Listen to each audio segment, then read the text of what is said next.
You're allowed. All right, we're ready to go then. All right, good evening, everyone. Thank you all for being here. It is 7 o'clock on Tuesday, October 25th, 2020, and I now call to order the 2106 regular meeting of the City of College Place. Sherry, will you please take roll call? Mayor Hernandez, Present. Councilmember Cleveland, Present.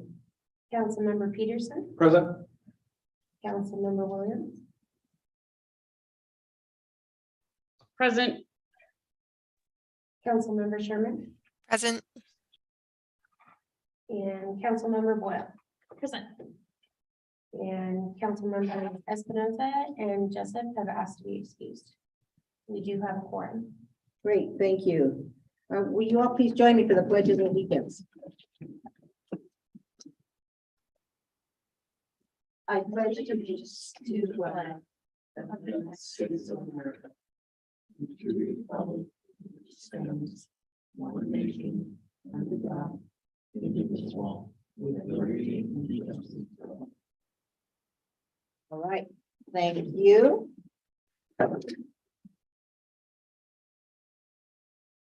All right, it's now time for public comment. Sherry, did anyone submit a comment in advance? I have not received any comment. Okay, do we have anyone in attendance that would like to speak? No. All right. Before we go to the consent agenda, I would like to, how many do we have? Two? Three students from Walla Walla Valley Academy from Mr. Anderson's government class that are here to observe. So let's make it as interesting as possible.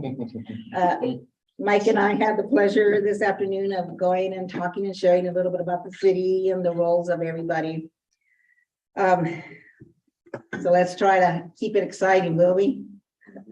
All right. So let's go on to the consent agenda, which consists of the agenda for tonight of October 25th, 2022, the council minutes from October 11th, 2022, the September check register and financials, the commission appointments for confirmation of the Youth Advisory Commission for the 2022-2023 academic term, the Planning Commission appointment confirmation, the Parks, Arbor, and Recreation Board appointment confirmation, and excusing council members Jessup and Espinosa for their absence. Are there any items any member of the council would like removed from the consent agenda at this time? Hearing none, is there a motion? I motion we approve the consent agenda. One second. We have a first and a second. All in favor, say aye. Aye. Any opposed?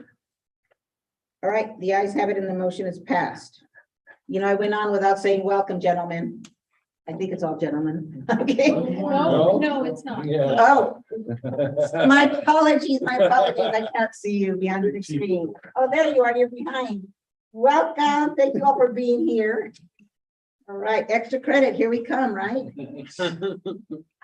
All right, we have no presentations this evening, and we have one public hearing tonight, the 2023 revenue estimates by Mr. Carlton, and he will present on that.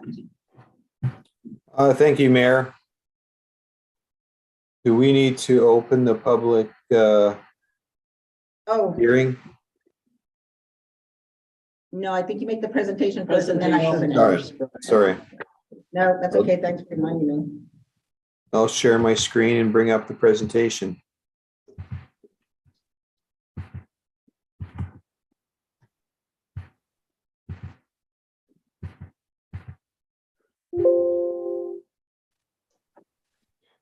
All right, tonight I'll be presenting on the revenue estimates used in the calculation of revenues for the 2023 budget.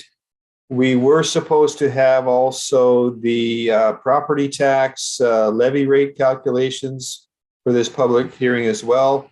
Unfortunately, the county is late in preparing their numbers and they have not supplied us the information that I need to be able to calculate the levy for next year. We're anticipating putting that on the One of the agendas in November, I have it down as November 8th, but there is some discussion about potentially canceling that meeting due to it being election night. But we'll meet with Mike and discuss the probability of moving that to the next council meeting. That being said, our major sources of revenue for 2023, some of the assumptions that we've made, potential recessionary impacts. We are not expecting it to have a significant impact in College Place. Our sales tax, of course, is driven by our major retailers. And, you know, if the inflation goes up on those, then we're anticipating not a significant impact. The housing constraints continue to have impacts. Projects are moving forward, but may not see some of that revenue until 2024. That's in the areas of permitting and development charges. We do have property tax in right now at a 1% increase, but that's driven off of last year's anticipated amount and doesn't have the exact calculation that we do when we receive the numbers from the county.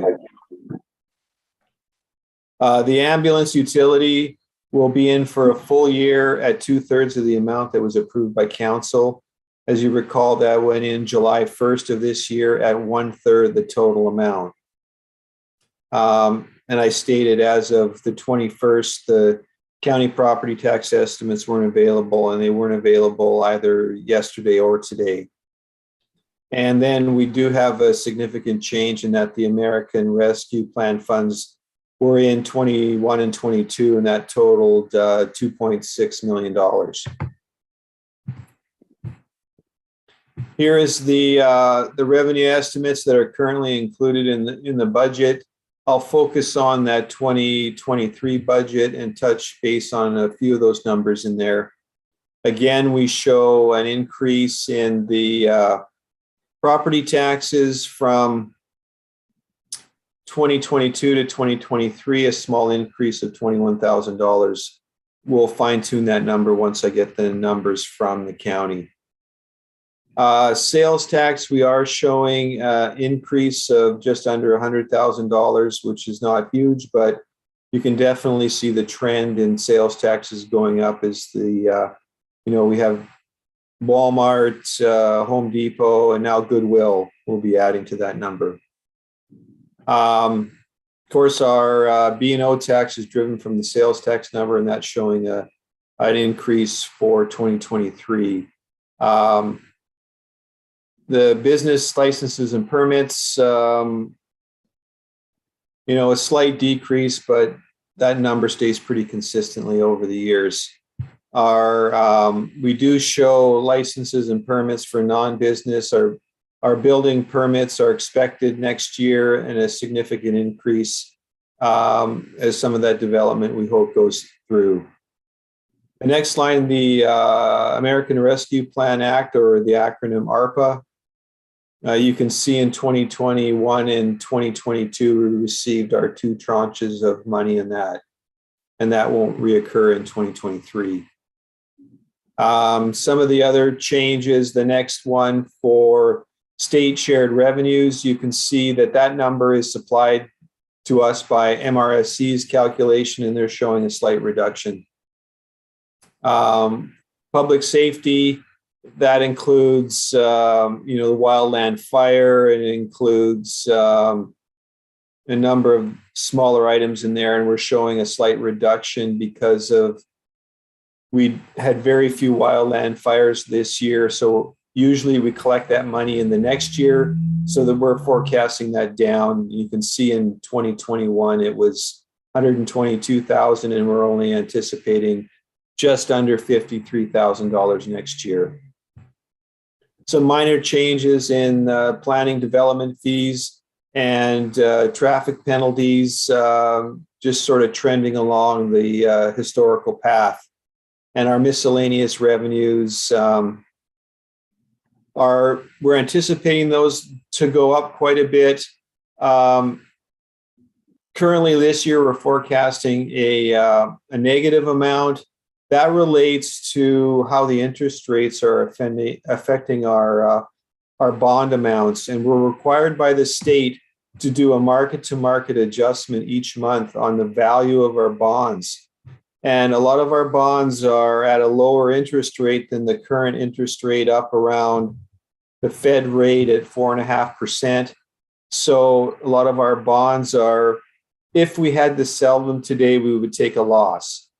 In actual fact, if we take our bonds to term, we will receive our amount that we agreed upon when we negotiated those bonds, so that market-to-market adjustment will get corrected when those bonds come to maturity. So it's sort of a misleading number that we have to record the market-to-market adjustment in the bonds amount, but that's required by the state. We get down into the road fund 100. You can see we're showing a bit of a increase in there, and that again is based on MRSC's budget suggestions. The real estate excise tax funds 305, and that should be 306. Sorry, I had a typo there. Those are our REIT funds, and we're expecting the property sales to decline slightly next year as the sales price have gone up and the market adjustment potentially taking place. That's a conservative estimate, I would guess. The next section is our water revenues, and you can see in total there, while in particular the water revenues, we are showing a slight increase next year from our 2022 rate model. And you can also see in the water capital reserves, which is funded through the development fees, we're showing an increase that's associated with the building permits we're expecting next year if those projects go forward. And then the debt service fund showing a slight increase, and that also is driven from the rate model. So we're showing total for the water utility, we're showing a $500,000 increase in revenues. The next section is the wastewater funds. You can see we're also taking those numbers from our 2022 rate model, which are showing a slight increase over this year's anticipated forecast. The capital reserves, those are also taken from our rate model, and we're showing increase in our capital reserve fund and our debt service fund as well. Overall, for the wastewater, we are showing a $394,000 increase in revenue. Our stormwater revenues, as you recall, last year we had a 0 rate increase on our stormwater rates. This year, in order to maintain our fund balance at a reserve amount, we are showing a 3% increase in the rates, and that'll come through when we show the rate analysis in the budget presentation later on tonight. I included here our interfund transfers and our loans and grants number, and you can see those two numbers definitely inflate our total revenue number. Interfund transfers, because we have a lot of funds, especially in the utilities, which we have a operating fund, a capital reserve, and a debt service. There's transfers that occur in between those funds to fund the debt and to fund the capital. We also transfer a significant amount of money out of current expense, specifically into the road fund. And those also show up as interfund transfer. We're anticipating those next year at $6.8 million. And then you can see the loans and grants is a huge change from 2022, because in that number, the biggest component is $26 million of funding for the wastewater treatment plants that's included in the budget for next year. Overall, we're showing a total revenue of close to $62 million, which is a significant increase over prior years. Again, associated mostly to that $26 million for the wastewater treatment plant. And that's what we have currently showing in our expected revenues for 2023. Any questions? Thank you, Brian. Let's go through council members for questions or comments. Councilmember Cleveland, No questions, thank you. Councilmember Peterson, Couple quick questions. The ambulance amount, what is showing up currently on the utility bill? What's the dollar amount and what does that move to into 2023? Do we know? I can't remember the exact rate right now. It varies depending on the type of entity. Remember, we had that calculation which splits the rate up. So overall, it's not an average rate. That's okay. Yeah, for a family. I'm not sure if Deshree's on the line, if she can recall the rate. It's not that important. I was just curious of what that's moving to next year. Maybe we can talk about that later. That's okay. Second quick question, maybe for Mike or you. With the federal infrastructure bill that was passed earlier, the federal bill passed earlier this year, are we getting any heads up, Mike? Any is some of that coming? Is that, I think that's a 10-year. Well, they're gonna, Is yeah, what- it's 10 years and they're gonna be allocating it out in like biennial increments. So there's gonna be five in essence calls for project. The first increment is the largest. Robert and I we just went to the infrastructure assistance coordinating council okay. conference and when they actually covered all of this. So for instance, like the water amount, in normal years, it usually the state has like around 20 to 30 million to dole out. This upcoming cycle, it's like mushrooming up into the 150 million level. So now is definitely the time to be putting in for all these requests and stuff. Because I would say the takeaway from that conference is that now the going is good, but they think like after the money is spent from that bipartisan infrastructure bill, it's going to be really hard times to get grants after that. So essentially, while these increments are going out, now is the time to get what we can now. is it coming from the feds to the state and we're gonna have to apply with the state, or do we apply it for federal? It's a little bit of A and B, so yeah, so it's a little bit of A and B. So for the water and wastewater, the more traditional projects will be going through the state. However, there's all these other really bizarre buckets of money for essentially equity for cleaning up like pipelines that are made of PFAS and other stuff, and that's going to be going through a federal level. And then the other bizarre thing is they actually formally brought back like earmarks where you go to like your legislator at the federal level and just outright demand stuff outside of regular grant programs. So in essence, the next couple of years, getting from a federal level in a weird way, it's like a free for all. So we have to be like everywhere and anywhere, but if we are, then we'll get quite a bit of money. So a little bit of a loaded answer, but that was the No, takeaway. good answers. Thank you. What do you think that covered it? Yeah, I think you covered it pretty well. Better than I could have said. Yeah, And that's mainly for, it is infrastructure. That's not, I mean, that's not for, cars, trucks and electricity. That's for, well, they are earmarking quite a bit of stuff from the federal level and even state level for like electric vehicle charging stations and things like that. Also, it sounds like there's going to be future increments of broadband money coming down the pike that are going to be what's called missing middle mile. And actually a community council study I just came from before this, they're studying that right now. But that missing middle, it sounds like would cover areas like us where we aren't so we don't really fit the classical definition of rural or urban, so we're like stuck in the middle.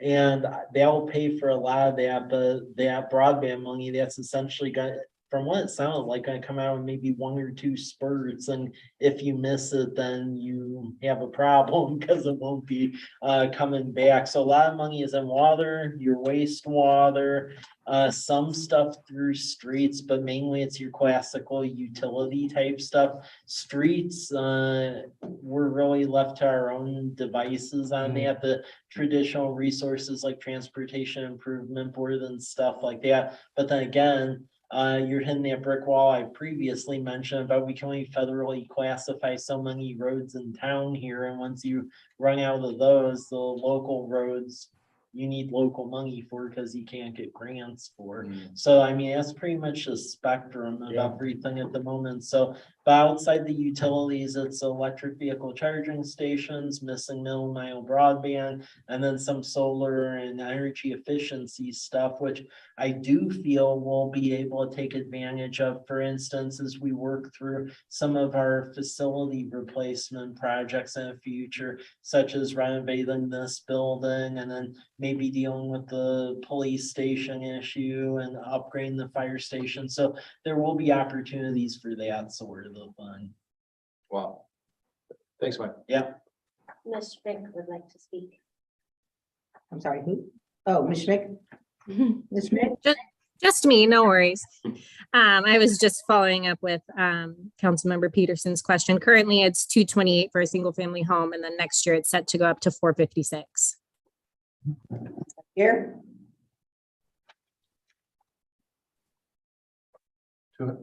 Oh, to Is that 228 a year for- $2. or $2? Sorry, it's month.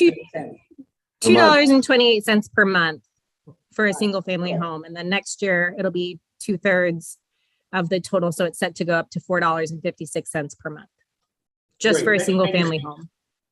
Great. Thank you so much. I just, you told me and I forgot. Thank you. Yeah. Yeah, and in the following year in 2024 will be the full rate. Okay, And one thing just to add to that, right off the bat, City of Walla Walla has readopted their ambulance utility Oh. again. And that's right out off the bat, it's at 7, and it's and it's across the board. it's isn't it? across the board, which is really unfair for several reasons, but they did Yeah. that. So they'll be their battle of life. But yeah, essentially, I would say, single family residences longer term are gonna really feel the burden Right. and the It's way. very that's unbalanced doing it structured. that way. Yeah, There's a starting at 7. yeah. Yeah, And we'll move to, we don't know. I don't know, but it's for Yeah, it's everybody, so. It's 7, And- they're not and- phasing it in. And no, they aren't phasing Oh. it. Yeah. It's 7, but on some of the initial ambulance studies that I've seen out of there, they were having it go as high as 28 a month. Yeah. So, Because they calculated the 7% is still not enough for next year's No. budget. They're gonna still be in the red. Yeah, and what they did is they took their total amount and divided it by the number of accounts, and that was the rate they used. So a single family resident pays as much as an apartment complex. Yeah. Okay. Mike, for that infrastructure money, does it go to counties or anything? I mean, or what state? I mean, any chance Highway 12 will get some funding off of that? I mean, Highway 12 could off of the whole earmark situation. The big issue with Highway 12 though, is the raw amount of money phase 8, which is truly the phase to actually make it a worthwhile project. Because phase 8 alone, from 9 Mile Hill to the paper plant, the current estimate on that is now over $200 million. And Bridges in the sky. yeah, and my big concern is if the last phase was either closer to College Place, Walla Walla, or over in Tri-Cities, I think you'd have the population base be like, hey, that's like messed up. There's like one phase left. But the problem is you have this expensive phase, frankly, in the middle of a really desolate section. So it's going to be a major uphill climb. And I know in previous phases, The state has kicked in quite a bit, so I think the expectation from the state level, and I've been in the meetings, has been, we've done our fair share, hey, feds, like, do something. So the question's gonna be if they do or not, which will be, that's really the question. Okay. Yeah. Councilmember Williams? In regards to that specifically, I think we should talk about traffic counts rather than looking at what the population is right there, because that's a real pinch point for people who commute. And so getting some counts on, it'd probably be really difficult to get accounts on how often that gets backed up, but if we at least could get some counts on traffic, I think that would support it a whole lot better. Yeah, makes sense. Because when we got one part of it, I remember the tag, you can go all the way from Walla Walla to Seattle without a stop sign. And it's like, that's great, but you can't come back from Tri-Cities to Walla Walla without a stop sign.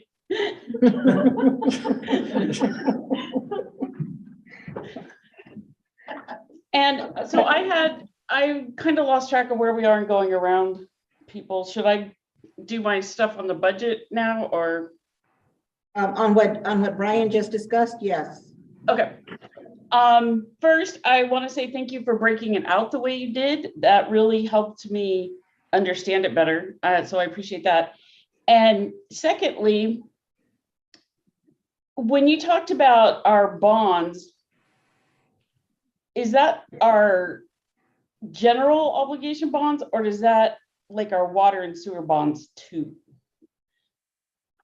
In relation to the utilities? In relation to, you said something about we always have to calculate what we would get if we had to redeem all our bonds right now, and it would be low. Oh, that's our investments through LGIP and then our federal okay. fund bonds. Okay. Where, you know, as interest rates go up, if you hold a bond that's at a lesser rate than the current amount, if you had to sell your bond on the open market at that point in time, you would have to sell it at a loss in the market.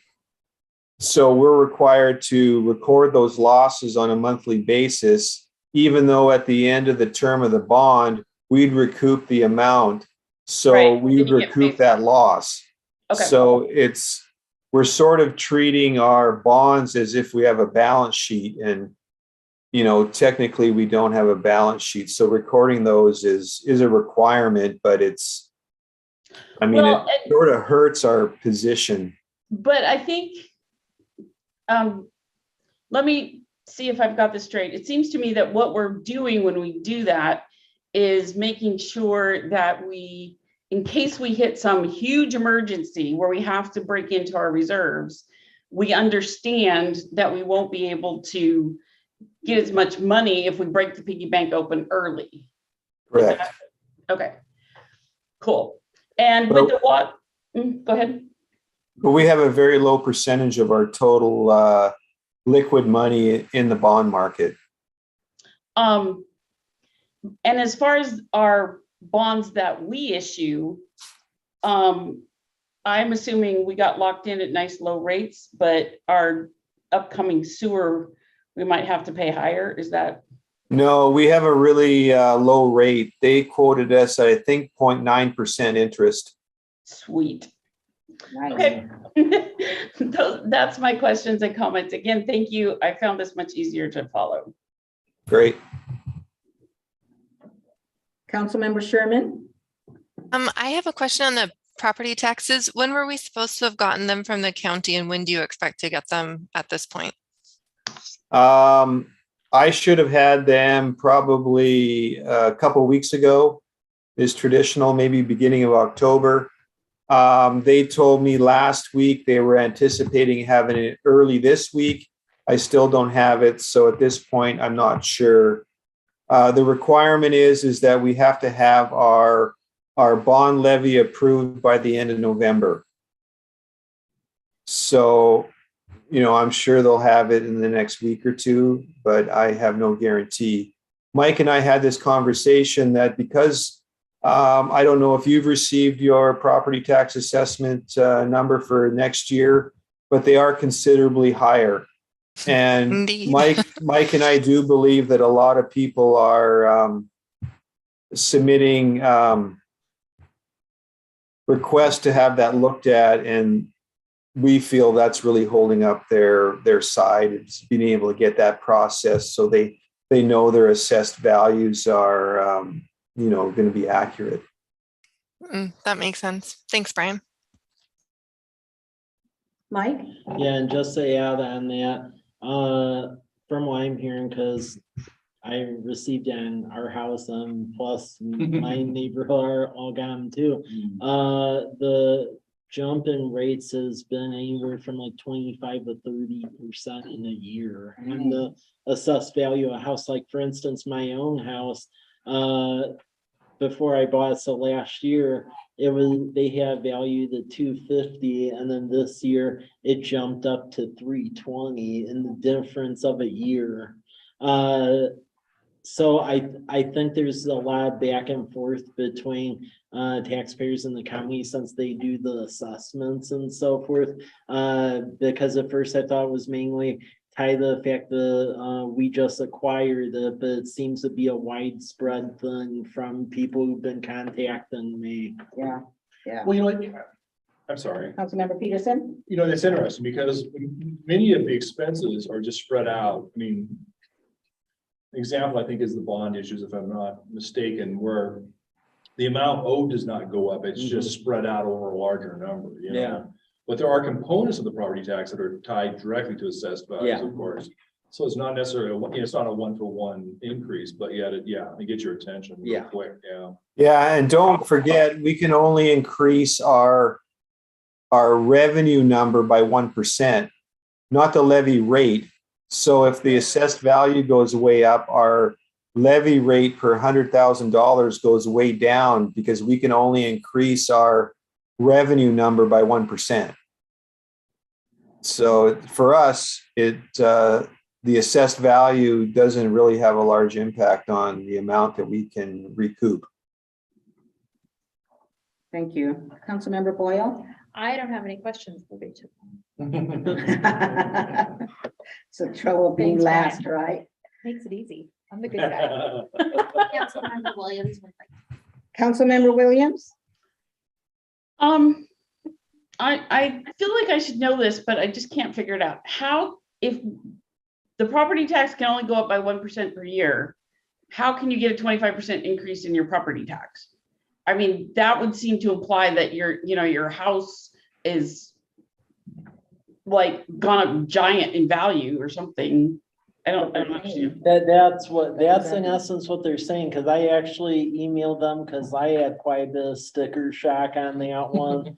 And what they were trying to say was that it was the comparable values of identical homes that have traded on the most recent real estate market, and that they tie it to 100% of the value for which it basically traded. And it's like an aggregate of like 5 or 6 homes that they view as comparable. And that's how they're doing it. So all the sale of the overpriced homes is causing it. Yeah. Well, but what you actually just bought your house for like a year ago doesn't, I mean, that it used to be that like they had to go by that for a certain number of years, I thought.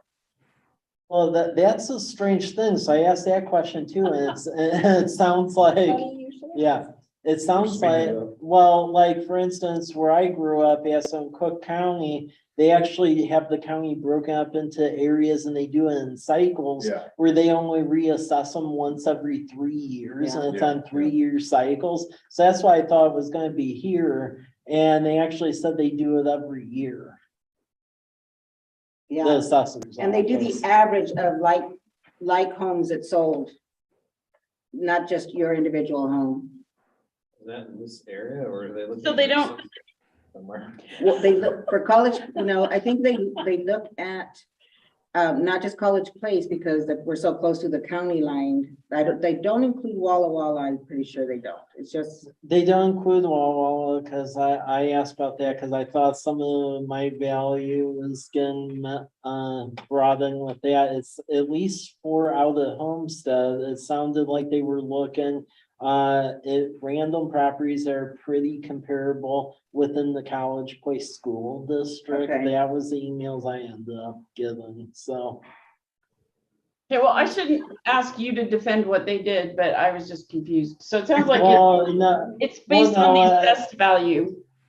yeah, no, only reason I'm able to answer is because frankly, I personally was irritated and I sent quite a few emails in that direction to figure it out, so. Ms. Colwell? Ms. Fuller would like to speak. Ms. Colwell? I was just gonna say, when my husband and I lived in Dayton, we tried to refinance our house, I want to say 2009, like right when everything crashed. And the appraisal didn't come back high enough to make it worth refinancing. But we just turned that appraiser into the assessor's office and they lowered our appraised value to that. So kind of goes both ways. Just thought I'd share. I've never actually heard of them lowering an appraised value. So, All right, hey, any other questions? Questions, any further questions or comments? Okay, seeing none, at this time, I'm gonna open up the public hearing. Sherry, did anyone submit a comment in advance? No, I have not received any comment. Okay, if there's anyone actual attendance or virtually that would like to speak, please raise your hand. Or *9 to raise your hand if you're connected by telephone.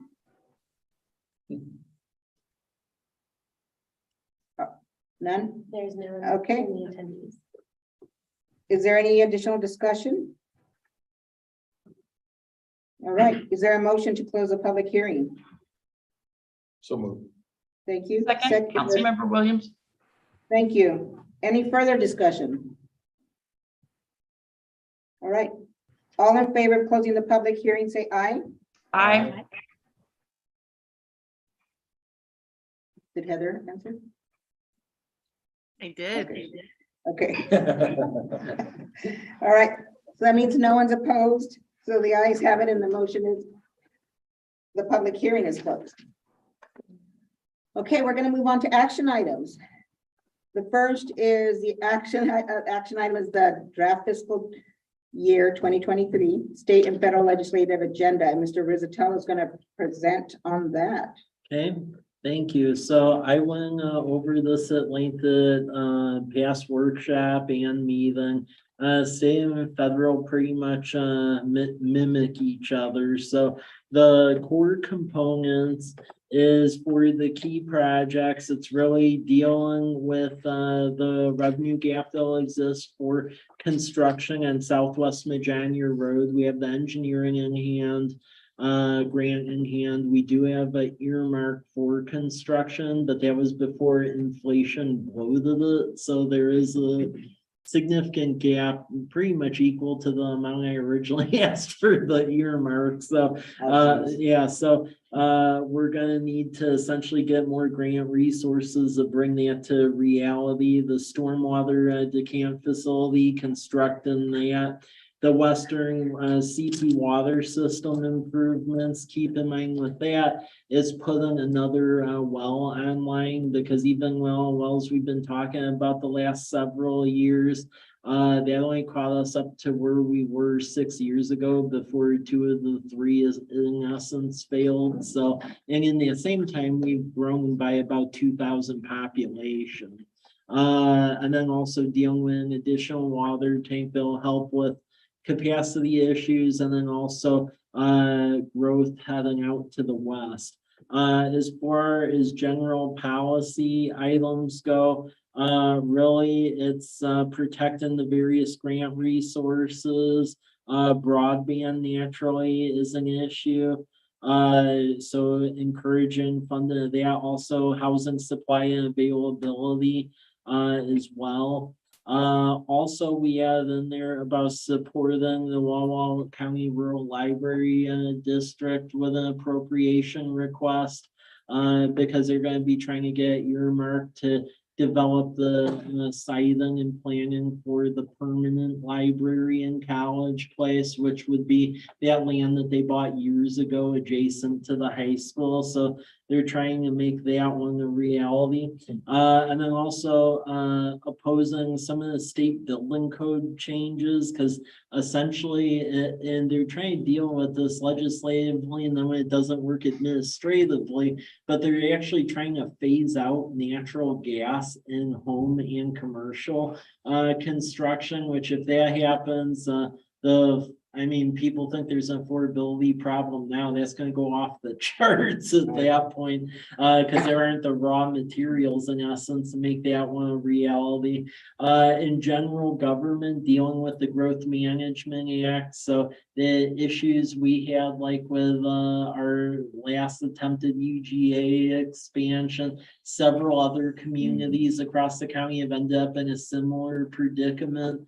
So there is discussion about putting in some circuit breaker language where in essence, if a county does that, there's more of an appeal process at the state level that puts it at better equal footing. Whereas right now, pretty much the county can just be like, no, and then you end up in hurt. Also the property tax modification. So moving it to where it can be tied to inflation and growth as opposed to just the hard 1% cap. Defending local control, also opposing zoning preemption by the state. This is going to be a very hot topic this next session because they are, it was killed last session, but it's coming back. Legislators out of Olympia and Puget Sound area were trying to ramrod through a missing middle housing bill that essentially would mandate like high-rise density everywhere before you could essentially expand your UGA net, taking into account in rural areas that doesn't pencil, especially if you aren't going to subsidize it. So if that thing passed, essentially that would kill growth in communities like here because there's not enough money in the private sector, even when you're putting that in to make it work. So we need to watch that. Opposing unfunded mandates, public safety and human services. A big thing is increasing funding for the basic law enforcement academy. I mean, already we're having issues with we're fighting that right now. We have new officers that are going to start. Walla hasn't even hired their officers yet, and they were slated for a January academy, but yet our police chief received some communications that they couldn't get in until a June academy, even though we've made hires. We've already hired Yeah. them, and they can't get to the police academy until June. Yes, But yeah. Walla Walla has spots for January, and they haven't hired anybody. Yeah. So we're working our own like private channels on that to fumigate that issue, but Seems like they should be able to grab a spot until they yeah. have a name for the spot. Right? well, you didn't used to be able to do that. So again, we're gonna work on correcting that, but that's a major issue. Also funding for childcare all over the state, diversion programs, and then alternative response programs and the like. But next year is the heavy lift year from a policy and budgetary level for the state because the state runs on biennial cycles. So that's why we need to get this out on the street early because they're already starting to cobble together stuff now. Okay. All right. Councilmember Cleveland, questions or comments? Could you quickly go back over that natural gas thing you were saying? Yeah. So the natural gas issue is that they're trying to essentially the state, and it's went through legislatively. Now there's discussion about the building code council just doing it administratively to get around the elected officials, but there likely would be an appeal process through the legislature. But in essence, it would remove the option of incorporating natural gas, like for HVAC systems. Like for instance, a lot of the Haven homes, including the one I'm in, the heater is hooked up with natural gas. So while it wouldn't mandate you switch to electric for already built stuff. So for instance, like that lakeside development that wants to develop on Craig Christensen's property, if this thing comes to fruition, they wouldn't have the option to use natural gas. It would just be electric furnaces.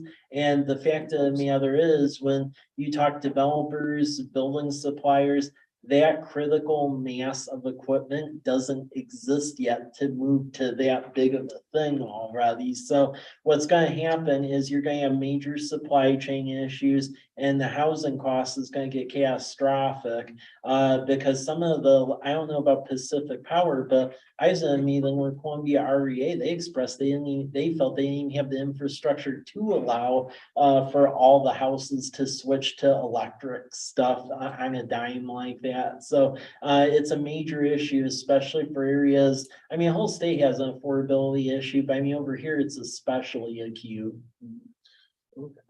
It's a pollution issue, right? I'd heard. Except for and Cisco, yeah, right, yeah. I'd heard, but I have no background in this, that interesting enough, natural gas generators are so much more efficient at a power plant that actually is more energy efficient to produce the power, send it across the lines, and then have electric heat in homes. But again, not an expert. I was just, it sounds like that might be the motivation for that.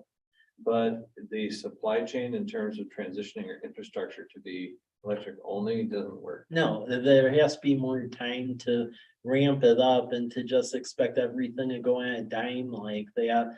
And it'd be one thing if let's say our vacancy rate for housing was like above 5%, which is typically considered healthy, but we're still hovering around 0.5%, which is, I mean, at that point, that's like critical. So I mean, now's not the time to be doing that sort of stuff when people already can't get in housing. Thank you. Yeah. Councilmember Peterson? Well, I think that this originated, a lot of this was like, I think the city of San Francisco, right, you can't even install gas stoves, correct? I mean, what I was reading, yeah. So it's not just furnaces though, it's heat pumps and Yeah. everything, correct? Yes. Yeah. Yeah. The natural gas lines completely Yeah. to new construction. Yeah. Yes, I mean, in essence, if that happens, I mean, the natural gas utilities would probably go by a wayside, which that's one discussion point. If you have the equipment and everything and actually do it in a safe manner that doesn't make the housing market go astronomical, but we don't. Yeah. Councilmember Williams? I have a couple of thoughts, I guess, more than questions. One is, maybe we're not expecting as bad of winters here as we used to get, but I always think it's good to have two different sources of heat. So I am not a huge fan of everything runs on the same thing. And second, I definitely think that what we really need is some sort of a plan that says this is how we're going to do it, and it's going to take this long, and this is how we're going to work these issues out. Because if we just are like, oh, now we're going to do this, it's all the stuff that you said is going to happen. So we definitely need to push for a softer landing. Councilmember Sherman? I don't have any questions. I'm just enjoying Melody's cat. I Thank you. know, right? I am not so much enjoying Melody's cat, but you know. Like we're watching cat videos.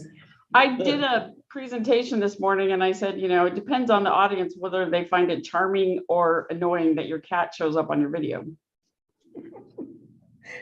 Councilmember Boyle? No questions. I'm I glad agree. that All right. Any additional discussion from anyone else? All right. Seeing none, is there a motion? I'll make a motion to approve resolution number 22-07H, which adopts 2023 state and federal legislative priorities for the city of College Place. Thank you. Do we have a second? I'll second. Thank you. Any additional discussion? All right, seeing none, all in favor, say aye. Aye. Aye. Any opposed?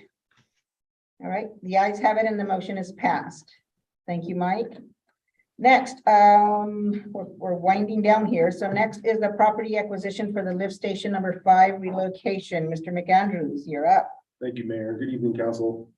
As you all probably recall, we have been working on relocating our lift station 5, which is currently set in a sidewalk in Southwest First Street. So the structure is blocking the sidewalk. It's a trip hazard. There's no backup power. It's old, outdated equipment and generally just needs to be replaced. So earlier this year, we contracted with JUB Engineers to start on the engineering, and they hired Universal Field Services to work on property acquisition. So we identified a parcel on Southwest First that Universal Field Services entered into. Well, they got an appraisal and entered into discussions and ultimately negotiations with the property owner for the city to be able to purchase half of that property, so we could put a lift station on it. So at this point, we have Universal Field Services has come to an agreement with the property owner, who has signed the escrow agreement and purchase and sale agreement and real property voucher and all the documents that we need so that we can purchase that. There was a appraisal done. The value of it's basically $98,800, and that's what we agreed with the property owner. So I guess we're recommending to have city administrator authorization to sign all the paperwork and documents to proceed with that process. All right, thank you. Councilmember Cleveland, questions or comments? I was just wondering if maybe I missed it in the documentation, if there was a map showing us exactly where the property was. Oh. And I was curious, like, what is the size of it? So.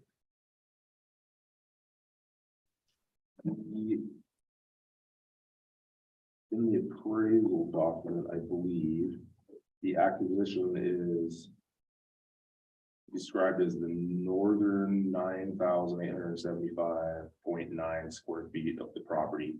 The actual property address is on Southwest Second, because the property spans between Southwest Second and Southwest First.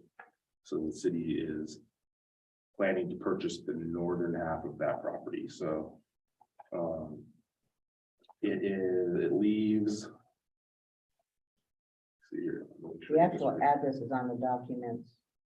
And in the capital facility plan, there's actually a map in the CFP on the page that deals with this. It leaves about 15,389. Yeah. Correct. Will the new lift station take up most of that? I'm just wondering if maybe we could put like a little park bench there.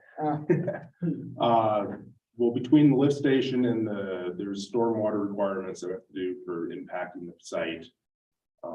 So between the lift station and a driveway for access to it and for maintenance staff to be able to get in there, it essentially does use up that portion of the property. The other thing to take into consideration is there is currently a sewer line running through directly across that line. There's an easement that runs the backyards of all that property in there. And this will give the city direct access to that existing sewer line that otherwise is somewhat problematic because city staff and the contractors have to access it through people's yards. Councilmember Peterson? Perhaps you could tell our students what a lift station is. Why you may not want a park bench next to it. Yeah. We kind of, We're already prepared. We got the manager or Administrator Rosella told us about the construction. Yeah. that was going on. there we go. We had questions about what was going on down there on South College Avenue. Okay. Appreciate it. I really don't want to hear what it is. You don't want it to fail. Yeah. I was looking at the map and I was like, first and second, that's right in front of our school. That's a good point. Yeah, So. yeah. And prevailing winds. Apparently, we will be very familiar with the lift station. If everything goes well, you won't notice it. Are we gonna put decorative landscaping or anything like that? There will be landscaping, yeah. Okay. I'll turn my students will want it named after me or something. Oh, there you go. Yeah. Tyler Anderson lift station number 5. Mike, And then although it's a minor improvement, because we'll still have to build out the rest of the, given the fact we are putting that lift station on property, there will be sidewalk in front of it, although we're still gonna have to cobble together the money to connect it to either way, but hey, at least it's somewhat going in the right Can we direction. put some of the artwork on a lift station? Are there large metal sides to it at all, or is there? This one should be less significant than the Station 7 that was recently put in. It's early in the engineering stages, but at this point, we're not planning to put a full structure. It would just be a fenced in area with some locked up controls and keep it Large neat. types do like a life size portrait. Yeah. We can make that work. just sitting there waving at everybody. What are we gonna do with the existing one that's in the middle of the sidewalk? It'll be abandoned, the sidewalk will be repaired. We're gonna cap it kind of thing, or, Yeah, it would get removed. okay, so no visibility of it. I can't believe it's there. I know, it's interesting. Yeah, the coffee can. Yeah, all right, Councilmember Sherman. I'm sorry, Councilmember Williams, No questions. Councilmember Sherman, No questions. Councilmember Boyle. No question. All right, so where am I? Okay, so if there's no additional discussion. Is there a motion? This Councilmember Williams, I authorize the city administrator to sign documents allowing the city to complete the short plat and purchase of the property as legally described and attached to the purchase and sale agreement. Thank you. Do we have a second?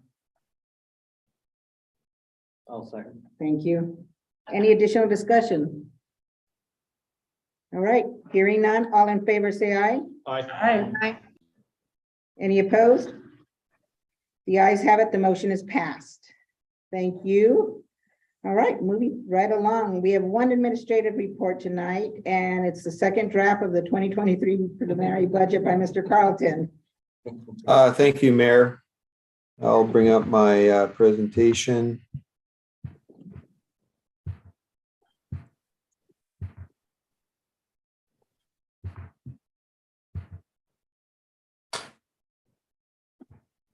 It's taking a while to load, Mr. Carlton. It's not a good sign. I first need to share my screen.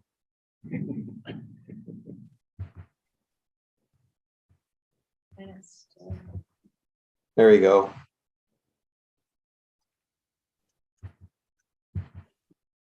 So this is the second iteration of the budget. We have incorporated all the revenues that were presented earlier. Again, here's our process and schedule. We had anticipated setting our property tax levies on November 8th, although that may switch depending on when the county provides us our information. We are required to have our budget levy prepared and sent to the county by the end of November. So we do have, a few weeks of wiggle room there. We'll have our preliminary budget hearing was originally scheduled for the November 8th council meeting. We'll see if that changes. We'll provide copies of the preliminary budget as it sits on the 8th of November. We are intending on having a budget review meeting with the Finance Committee on the 29th of November, the final workshop at the beginning of December on the 6th, and our final hearing and adoption of the budget is anticipated for the council meeting on December 13th.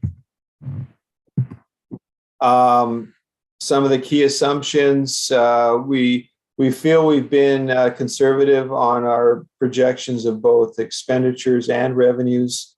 Of course, importance of maintaining our core services, police, fire, all our utilities, continuing to invest in critical infrastructure. Of course, the big project next year is the wastewater treatment plant. We have identified and put in the budget any staffing gaps and inflationary increases to keep our wages competitive. We'll continue obtaining grants, and Mike has also incorporated the inflationary impacts in the 6-year CIP. Changes that occurred since the first presentation: we completed and reconciled the interfund transfers. We've updated capital and all associated funding methods. We updated the payroll costs with the additional information that we've obtained, and we've reconciled all the ending fund balances. We've done a detailed review of all the BARS line items. That's about 1,800 line items that we've all reviewed and gone through extensively. So right now you can see our opening fund balance at just under $18.5 million. That revenue that presented earlier is at that $61.83 million, with the expenditures of $62 million, which leaving us an ending fund balance of just short of $17.6 million. A drawdown of approximately $900,000. And a major component of that is associated with that ARPA money. I know this is pretty small, but hopefully everybody can see it, but this is the detail of all of our funds and the fund balances as we sit right now. I'll go through each grouping in total, and if you have specific questions about each fund number, we can talk about it. You can see under our current expense, opening fund balance of $5.2 million. Our projected revenues are 8.4, expenditures at just over $10 million, and a deficit of 1.6, leaving us an ending fund balance of just shy of $3.7 million. This presentation, I don't have our reserve calculation, but given these numbers, I'm sure we'll comply with all of our reserve requirements. I'll have that ready for the next presentation. Moving on to our special revenue funds accounts, including criminal justice forfeited proceeds and hotel motel tax. We are showing a slight drawdown of $15,000, not significant, but there's some expenditures in the criminal justice fund, which accounts for our taser expenditures for the police department, is bringing that fund balance down a little bit. Onto our debt service funds, which are one of our bond funds and our commercial drive fund.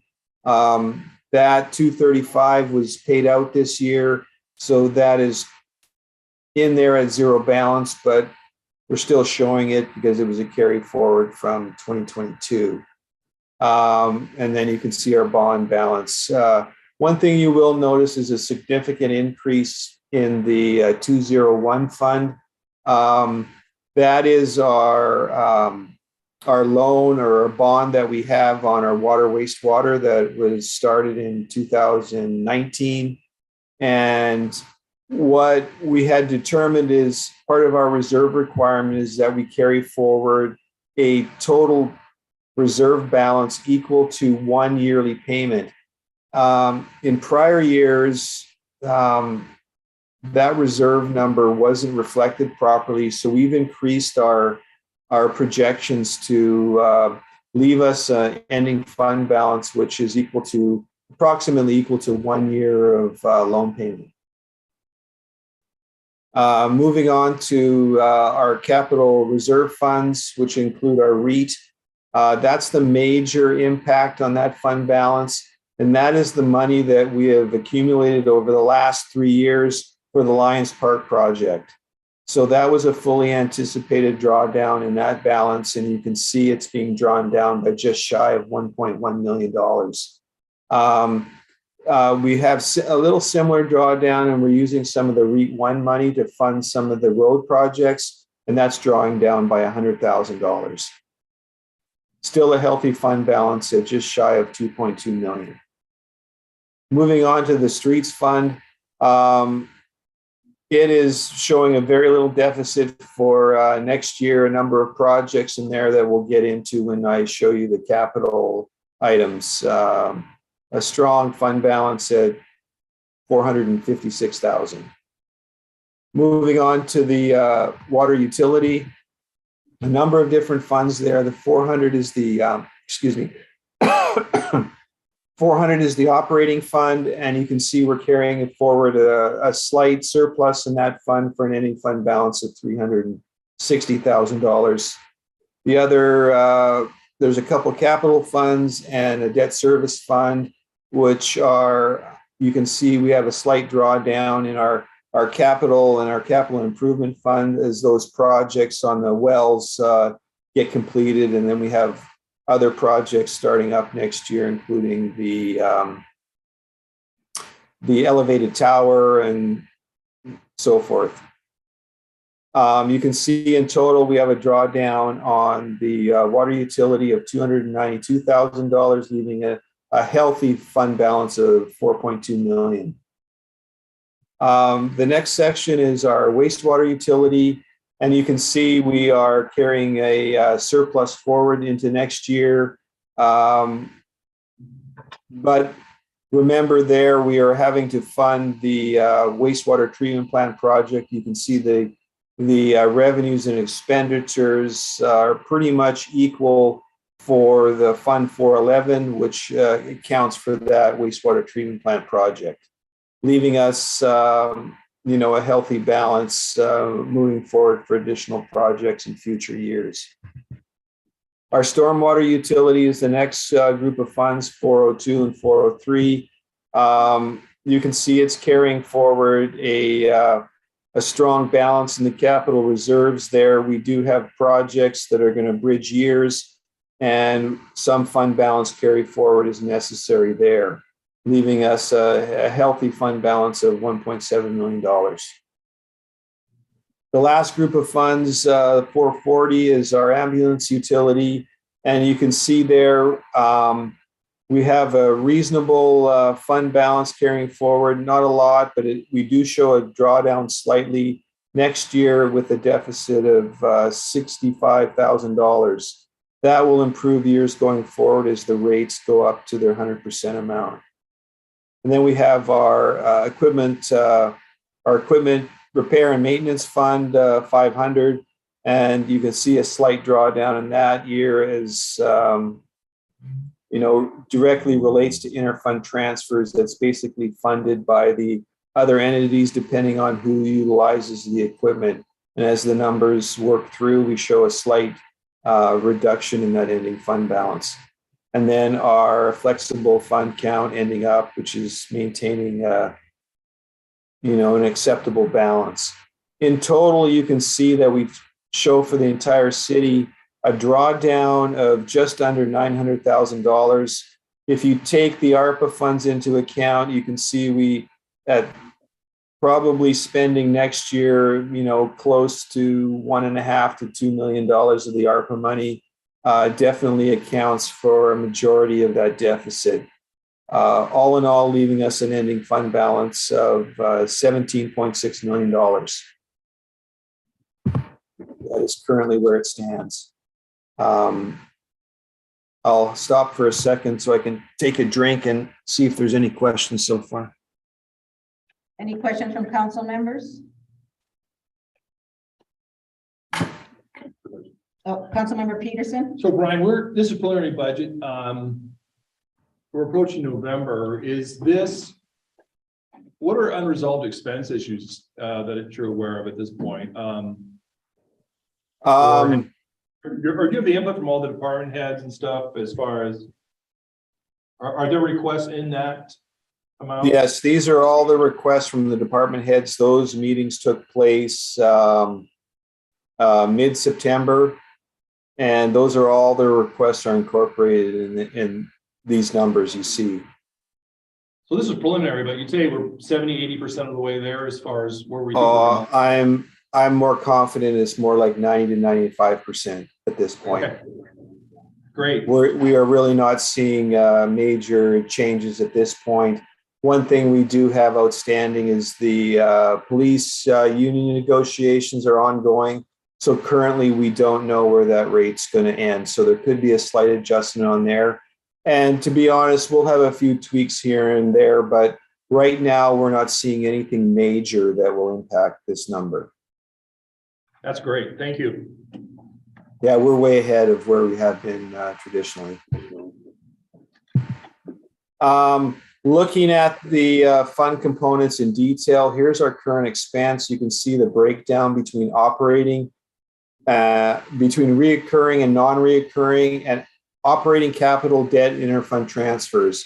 And we'll show a slide for each of the major components showing how we are operating and showing that we, for the current expense fund, we are showing on a recurring basis that we are definitely covering our expenditures. On a recurring basis, you can see the non-recurring expenditures definitely on the interfund transfers. Again, that relates to the funding that the current expense puts on in relation to IT, the operating of the shop is included in there, and also the road fund is funded through current expense. So you can see, $3.6 million in interfund transfers that come out of current expense to fund other portions of the city. And you can see in the key points there, $1.8 million carryover in ARPA projects that will occur in 2023. We have shown a payroll increase at 4% for the non-represented. Property tax increase in the revenues is, of course, limited to the 1%. And currently, that's what we're showing. And again, there's those interfund transfers to support IT, facilities, debt service, streets, and our rainy day fund. The next is our streets fund. And again, reminded that is supported by current expense. It's not a utility on its own. You can see the revenue there. We just don't have a lot of revenue sources for the streets fund, and showing a recurring deficit that's funded by current expense. And also you can see there the revenue number and interfund transfers. That 600,000 is what comes out of current expense to fund our streets program. We also have capital, of course, we get through grants and loans or bonds where necessary. And you can see we pretty much break even between our expected revenue and our expenditures on those projects.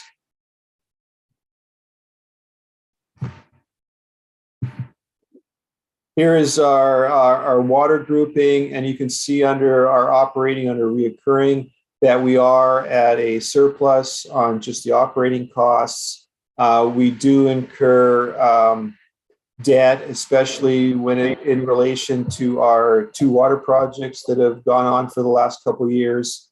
And we do have, a little bit of interfund transfer. Overall on the reoccurring, you can see we're operating at a slight deficit under the water program, and that's $128,000. And then we have our reoccurring, which is our capital. You can see we are showing a slight deficit on our projects, $344,000. Overall, you can see the water, our anticipation is a slight deficit next year at $292,000. And again, I'll remind you that our utility rates are in at what are the rate analysis we did a couple of years ago that's in for 3 years. That I will have updated before final approval of the budget just to ensure that we are recouping our cost of the utility through our rates.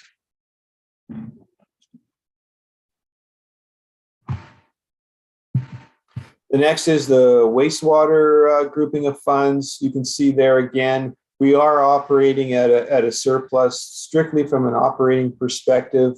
And we are funding debt. You can see in there that our expenditures aren't quite as much as we're required to cover, but we do have enough to cover the payments for the next year. A little bit of interfund transfers to cover that debt service. So overall, from a recurring basis, we are showing a surplus of $462,000. In the non-recurring under capital, that of course is, the majority, the $26 million for the wastewater treatment plant, funded by a number of different sources. The list is long with grants and low interest loans.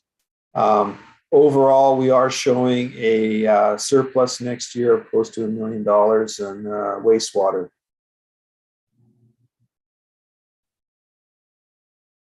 And some key points down there that you can see. The next section is our stormwater. Again, operating at a surplus from an operating perspective. We do have a small amount of debt on stormwater that I believe will be paid off in another 2 years. So that will help out stormwater.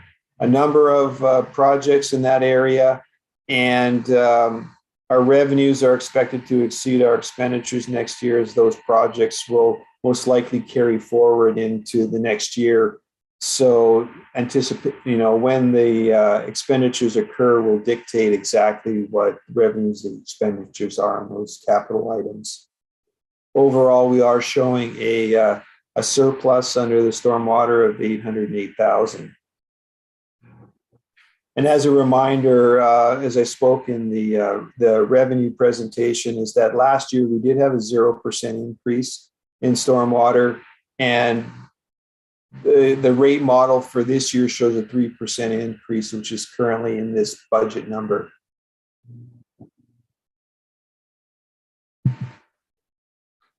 The next group is our real estate excise tax funds, our REIT, which are funds 205 and 206.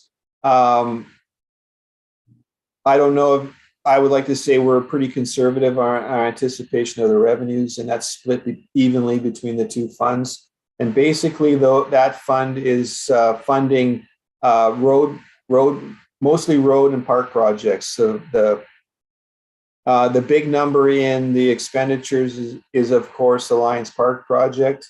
That's a large portion of that expenditure total.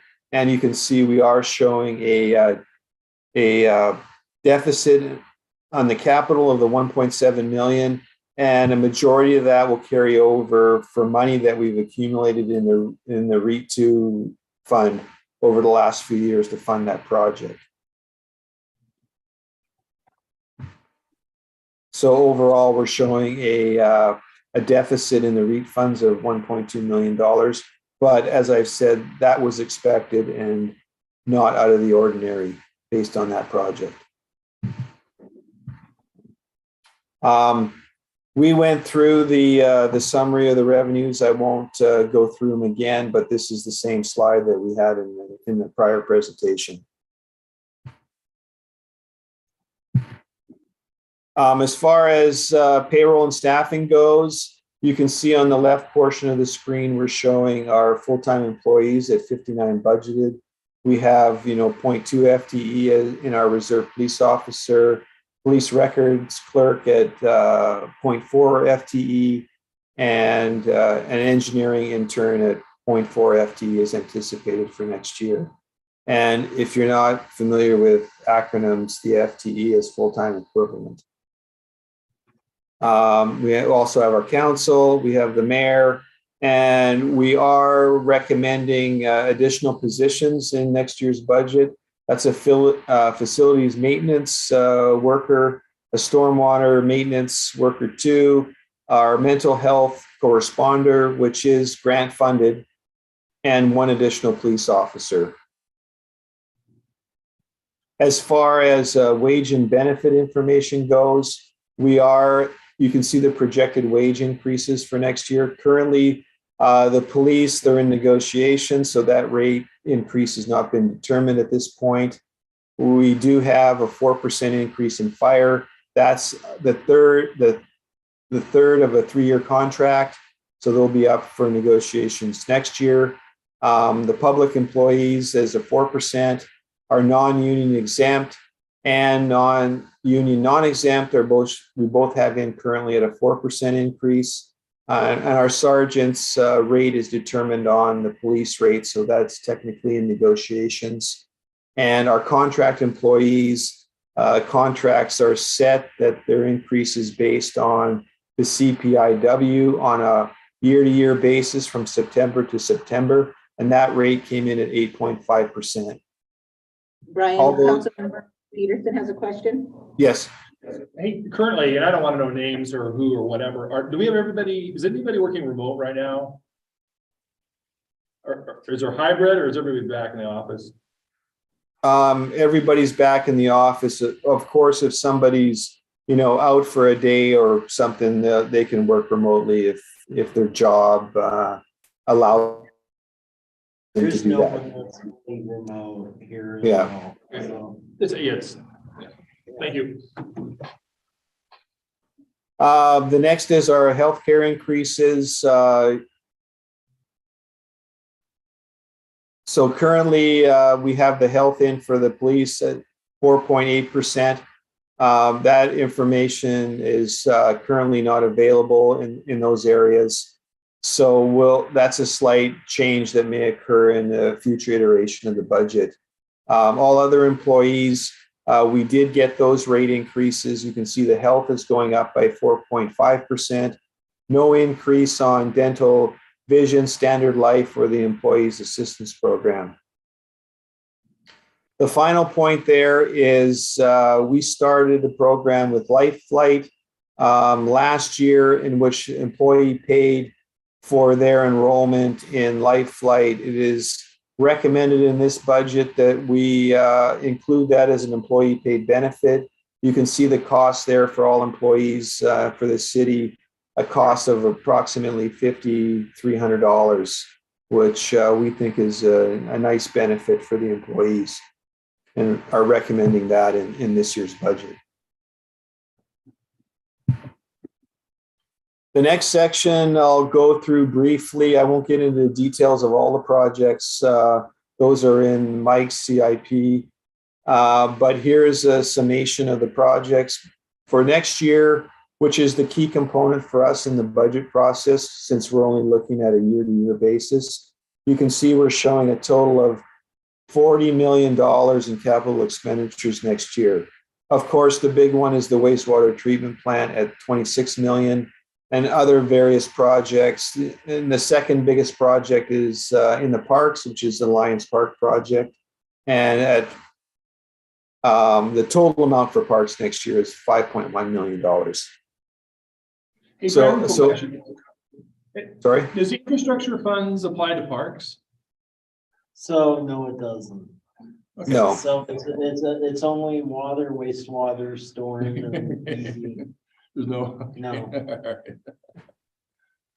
And then you can see the detail of the and spread of the total capital facility plan for the next 6 years at $128 million. A lot of work and a lot of grants to track. Here's our IT budget, and then Mike has reiterated in the past, we've done an excellent job at catching up in prior years on our IT infrastructure. The big push next year will be implementation of Tyler Tech, and that's the reason for the big number in the admin finance section of $295,000. There's a year over year, we'll be saving money from implementing Tyler in a total year over year maintenance cost, but next year's a big push of I believe it's $180,000 next year. I could be wrong on that number. I think it's somewhere around there for the implementation of Tyler. And then you can see the other various components of the capital for IT next year. A lot of that is our year-to-year maintenance costs, as well as a few other investments in laptops and a few other areas, but nothing significant. A majority of that cost is year-over-year maintenance.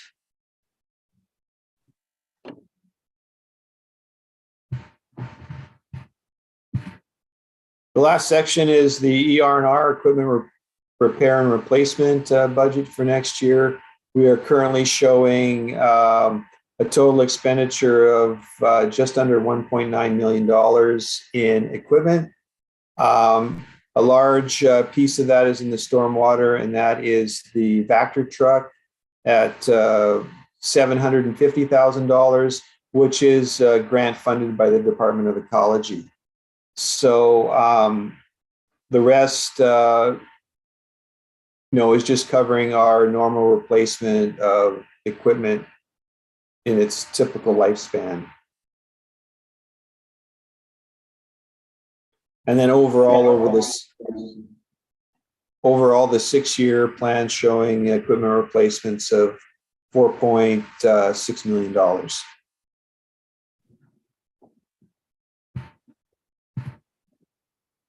Here's the utility rate history since 2002. You can see the rates stayed pretty steady over a large number of years, although we weren't doing the type of infrastructure investment that we're doing now that's forcing, either by required or not. We replaced the water wells, 2 of them in the last couple of years at close to $5 million a well, and that definitely has had an impact on our rates. Even though we get a lot of grants, a large portion of those wells projects were funded through debt that we'll incur over the next 20 years. So some of those rate increases are associated to that. In the wastewater, of course, we're going to have to fund the loans on the wastewater treatment plant, although we are looking at, $13.5 million in grant. We'll still have a loan of approximately $13 million to fund over the next 30 years. And also we have in there the Southwest Sewer Project, which is partly funded through loans and a portion of grant. So you can see our rate increases are accounting for that debt level and having to repay those loans. So you can see at the bottom there, our proposed for 2023 is a total 3.7% increase in our water rate, a 3.6% increase in the sewer rates, and a 2.1% increase in the stormwater utility rate. And there, Lauren, you asked about what the rate increase was on the ambulance. You can see we're going from $228 to $556, and that would be the rate for single-family home. Yeah. What's the overall increase then with all those? 2 Oh, the total percentage? I haven't done that calculation. I'm sorry. That's fine. No, that's okay. That's okay. I know in the past, that's okay. Thanks. It looks like it's about 5% overall. Well, a lot of those were below 5%.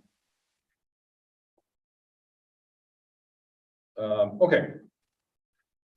The threes and anyway, that's fine. That's okay. Yeah, we can have that calculation ready for the next Because some of it can be 3.6 on a small number and 2% on a large amount. I'm just, okay. We can get that in the future. But I just wanted to show you the history of the rates and the direction we're heading. Thank you.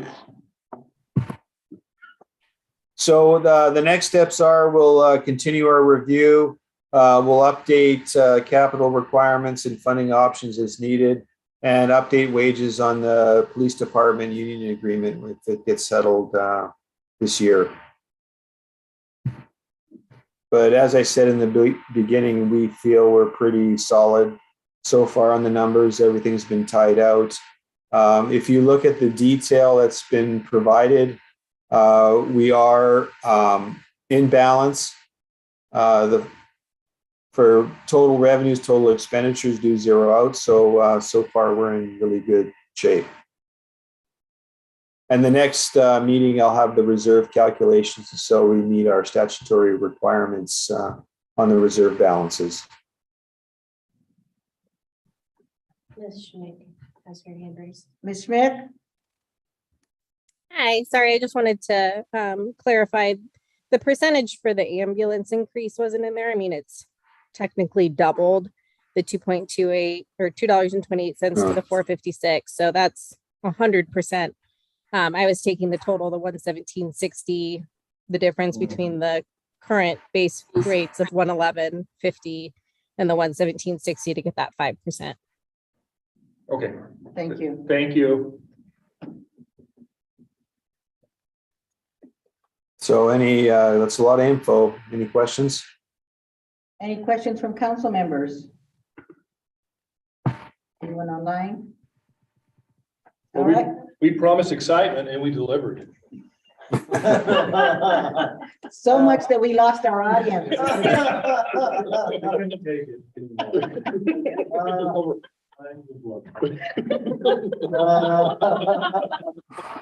Well, and that 170-page detailed document's available for, if you have questions on any of We that. need to look at it tonight, though. They'll be on the quiz tomorrow. Yeah. All right, thank you, Brian. Thank you. All right, there are 4 information reports in your packet for your review, so please, if you haven't already reviewed them, take a look at those. We do not have an executive session tonight. For closing items, I do have, it's unfortunate we didn't get to do a Q&A with our students. Now, Mr. Anderson, give them our apologies and let them know that we appreciated them being here. I will do that. I looked at the agenda and I thought, well, probably another 20 more minutes for those last items. And I thought, you guys can go. That's all right. Thank you. Perfect.